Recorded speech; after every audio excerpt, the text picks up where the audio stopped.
from Sri Digambar Institute of Technology, Dausa, in Civil Engineering Department. Structure analysis first.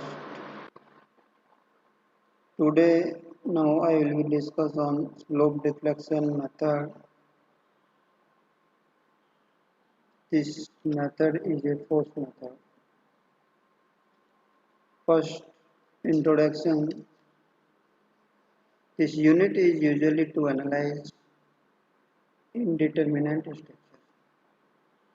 Slope deflection method है जो indeterminate structure, चाहे वो beam हो या फिर वो प्लेन फ्रेम हो, उसको सॉल्व करने के लिए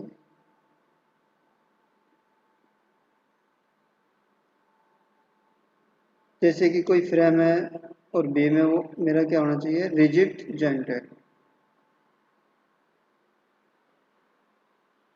फर्स्ट इस मेथड को प्रोफेसर जीए मैनी ने 1915 में प्रेजेंट किया था और ये मेथड डिग्री ऑफ फ्रीडम पर डिपेंड करता है। जैसे डिस्प्लेसमेंट और रोटेशन। इस मेथड से फाइनली हम रिजिड जॉइंट पर मूवमेंट की वैल्यू आसानी से कैलकुलेट कर सकते हैं।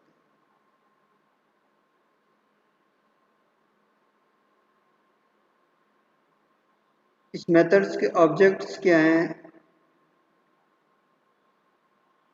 Formation of equilibrium equation. कोई भी अपन बीम लेंगे या फ्रेम, रिजिड फ्रेम लेंगे, तो उसकी सबसे पहले इक्विलिब्रियम इक्वेशंस का फॉर्मेशन होगा। इसके बाद में कंप्यूटेशन ऑफ प्राइमरी अननोन्स जैसे displacement by solving linear simultaneous equations. Computation of final member ends movement at joint and draw the shear force and bending moment diagram. Basic concept for sign conversion: clockwise movement and clockwise rotation are taken positive. We recognize the distinction between the word movement and bending moment. The former is a physical concept and sign depends upon whether it is clockwise positive or anti-clockwise negative. But the latter is a internal stress resultant of a structure member and is assumed positive when sagging or considered negative when movement is hogging. Thus, the positive clockwise movement at right end of beam causes negative bending moment, where at the left hand it causes a positive sagging bending moment. Thus must be clearly kept in mind when writing down the equation. Draw the bending moment diagram. अब जब slope deflection method apply करने से पहले हमें fix and moments का पता होना चाहिए हर एक रिजिड जॉइंट्स पर। जैसे कोई फिक्स बीम है जिस पर एसेंट्रिक लोड है, उसके लेफ्ट साइड पर जो फिक्स एंड मोमेंट की वैल्यू है वो क्या होगी, minus P A B square upon L square. और जो राइट साइड में एम बी की वैल्यू वो होगी आपके P V A square upon L square. ये सब अपन ने डेरिवेशन किए हैं फिक्स एंड बीम के अंदर। यदि कोई कपल एक्ट कर रहा है moment A M clockwise direction में, तो M B two A minus B upon L square at point B bending moment M B equal to M A into two B minus A upon L square.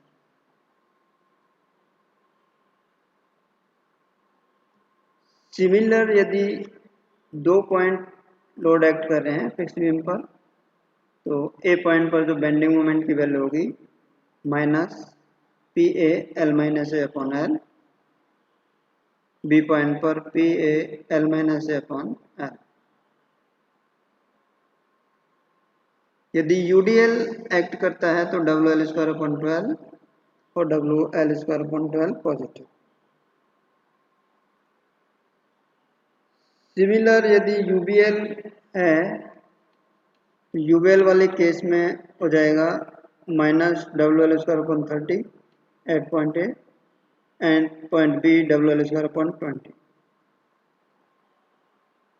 यदि कोई support sink हो रहा है delta से, तो ए point पर जो bending moment की वैल्यू है 6 ई आई डेल्टा अपॉन एल स्क्वायर, और बी पॉइंट पर जो डेल्टा की वैल्यू है 6 ई I upon E I delta upon L square. यदि किसी पॉइंट पर रोटेशन हो रहा है थीटा, उस थीटा के कारण आपके जो बेंडिंग मोमेंट है 2 E I upon L and at point B 4 E I upon L. Far end यदि हिंज है, जिस पॉइंट पर हिंज है वहां पर बेंडिंग मोमेंट क्या होगा 0, और दूसरा जो है उस पर 3 ई आई थीटा अपॉन एल। एक सपोर्ट सिंक हो रहा है और दूसरा आपका हिंज सपोर्ट है, तब आपका जिस पॉइंट पर सिंक हुआ है यानी कि ए पॉइंट पर जो बेंडिंग मोमेंट की वैल्यू होगी 3 ई आई डेल्टा अपॉन एल स्क्वायर, और बी पॉइंट पर आपका बेंडिंग मोमेंट क्या जाएगा 0। लेटरल डिस्प्लेसमेंट एक फिक्स बीम है जिसकी रिजिडिटी ई आई है, टोटल लेंथ एल है, and is displaced laterally by the delta downward with respect to end V. Then both ends restrained against rotation due to this displacement. Then MAB equal to 6 EI delta upon L square. 6 EI upon L square is stiffness K A delta into del. It is called lateral displacement factor, which can be defined as the moment produced at A due to unit lateral displacement at V with respect to V. Similarly, bending moment at point V with respect to A 6 EI delta upon L square.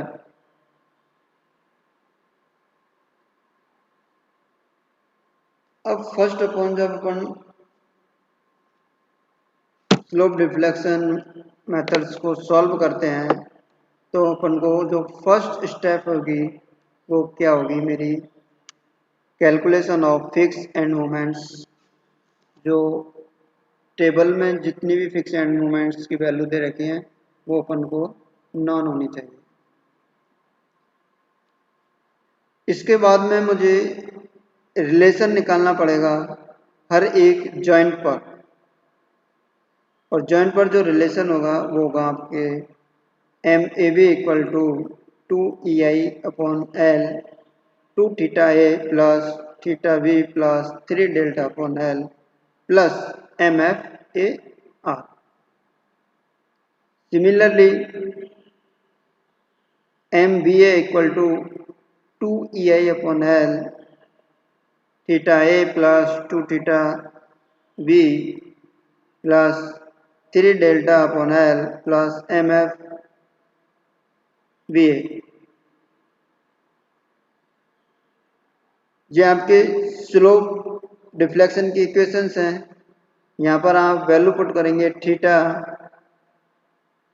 कि यदि कहीं पर hinge है तो वहाँ पर theta की value होगी, और यदि कहीं फिक्स सपोर्ट है वहाँ पर थीटा की वैल्यू क्या होगी 0 होगी। फिक्स एंड मोमेंट की वैल्यू अपन कैलकुलेट कर ही चुके होंगे स्टेप फर्स्ट में, वो वैल्यू इस इक्वेशन में पुट कर देंगे। इसके बाद में अपन क्या करेंगे, इक्विलिब्रियम इक्वेशंस लेंगे, और जो इक्विलिब्रियम इक्वेशंस होंगी वो एल्जेब्रिक सम होंगी हर एक जॉइंट पर मोमेंट का, चाहे वो बीम हो या फिर फ्रेम हो, फ्रेम में भी स्वे हो या एस्वे हो। जो इक्वेशंस बनेंगी वहां से जो भी अननोन वैल्यू होगी, जैसे theta A, theta V and delta, जितनी भी अननोन होंगे उतनी इक्वेशन होंगी, उन अननोन्स को अपन इक्वेशन से इजीली कैलकुलेट कर लेंगे। इसको अपन एक एग्जांपल से समझते हैं। Analyse the continuous beam, so in this figure at point C is fixed and A is roller supported and B is also roller supported. 6 meter span at A to B, 20 kilonewton meter per meter load act, and over a 2 meter span from point C 2 meter distance, 24 kilonewton per meter load, UDL load is act. Now unknowns, slope at A, theta A, and slope at point B, theta B is also unknown. First step fix and moments. अब fix end moment कौन कौन सी beam के लिए होगा, पहला है आपके A B, B A, B C, C B. तो ए बी के लिए क्या होगा, डब्लू एल स्क्वायर अपॉन 12, क्योंकि आपका जो लोड है वो क्या है, यूडीएल है। तो यहाँ से आपने 24 इंटू 6 स्क्वायर डिवाइडेड बाई 12, आपकी वैल्यू कितनी आ रही है, -72 kilonewton metre. Now fix end moment V A equal to 24 into 6 का whole square upon 12, 72 kilonewton into metre. 4 span BC fix end moment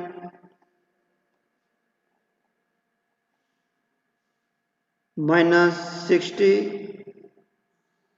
ए स्क्वायर यानी 2 का square into 6 upon L square 8 का square. यहाँ से आपके फिक्स एंड मोमेंट की value आ जाएगी due to asymmetric loading 22.5 kilo newton metre. ऐसे ही आपके फिक्स एंड मोमेंट की वैल्यू आ जाएगी CB की, वो पॉजिटिव होगी 6 इंटू 2 इंटू 6 का स्क्वायर डिवाइडेड बाई 8 का स्क्वायर, ये हो जाएगी आपकी 67.5 किलो न्यूटन मीटर। अब जो पार्शियली यूडीएल एक्ट कर रहा है स्पान पर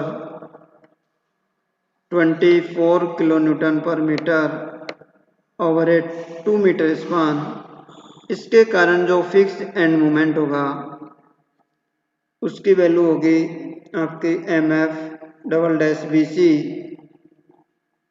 WA square 6L square minus 8LA plus 3A square upon 12L square plus WA dash square 6L square minus 8LA dash plus 3A dash square 12L square. Similarly, fix and moment due to UDL over a span 2 meter, CB WAQ upon 4L minus 3 upon 12L square minus WA dash Q 4L minus 3A dash upon 12L²। इसको solve किया तो 54.5 kilo newton metre. MF dash BC plus FM double dash BC minus 22.5 minus 33.5 equal to minus 56.0 kilo newton metre. ऐसे ही आपके FM dash CB plus FM double dash CB 67.5 plus 54.5 equal to 120.0 kilo newton metre. Next step, equilibrium condition, slope deflection equation MAB 2EI 2 theta A plus theta V upon L minus 72 MFBA 2 theta AI theta A plus 2 theta V upon 6 plus 72 MFBC 2EI 2 theta V plus theta C upon 8 minus 56 MCB equal to 2EI theta V plus 2 theta C upon 8 plus 122। Now equilibrium equation H C is the fix end, जहाँ पर fix and है वहाँ पर theta की value क्या होगी 0, तो theta C equal to 0। इस इक्वेशन में थीटा सी 0 और एम सी बी में भी theta C equal to 0। Now consider joint A, at joint A is hinge M A B equal to 0, hence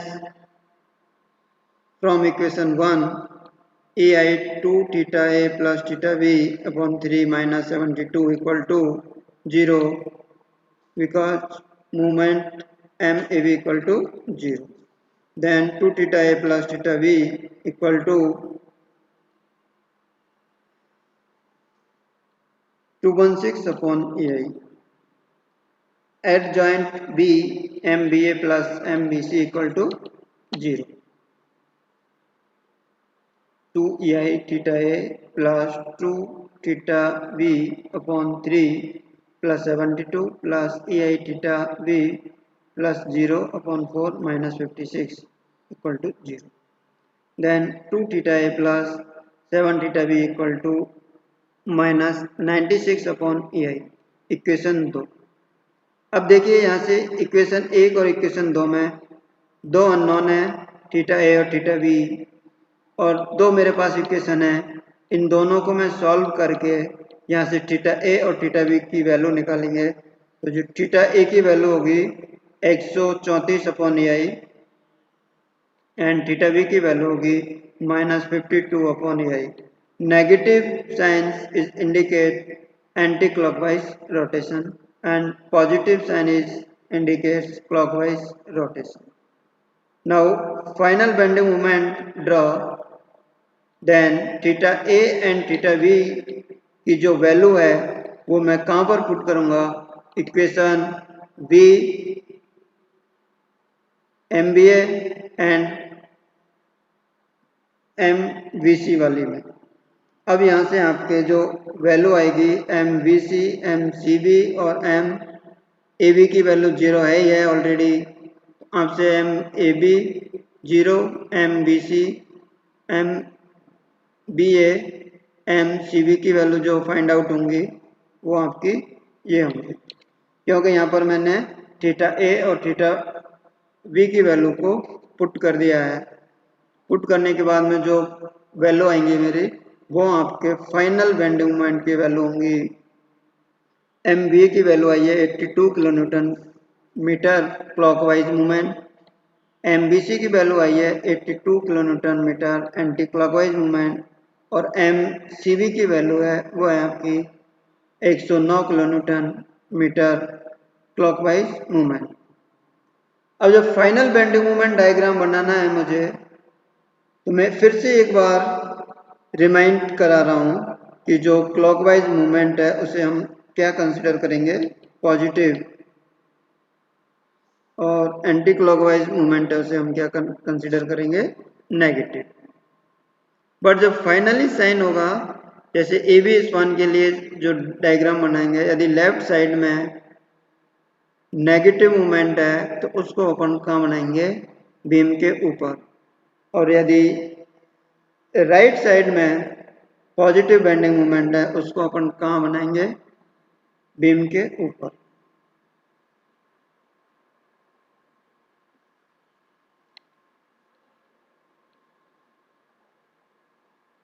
जैसा कि आपके ए पॉइंट पर बेंडिंग मोमेंट की वैल्यू 0 है,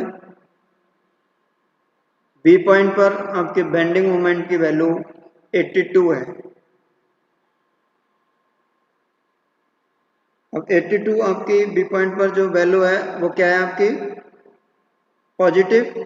और पॉजिटिव को कहाँ बताया था मैंने, बीम के ऊपर, तो ये आपके बीम के ऊपर होगा। अब एम बी सी देखिए, एम बी सी की वैल्यू है -82। अब आप बी सी देख रहे हैं तो आप बी सी स्पान को देखेंगे ओनली। अब बी सी स्पान के लेफ्ट साइड में negative bending movement upward direction में, और positive bending movement downward direction में। और राइट साइड में यदि पॉजिटिव है वो अपवर्ड डायरेक्शन में और नेगेटिव है वो डाउनवर्ड डायरेक्शन। तो यहाँ से देखिए जो एम सी बी की वैल्यू है वो आपकी क्लॉकवाइज है, पॉजिटिव है, तो वो आपका कहाँ बनेगा, ऊपर की साइड। उसकी वैल्यू आपकी कितनी है, 109। Thank you.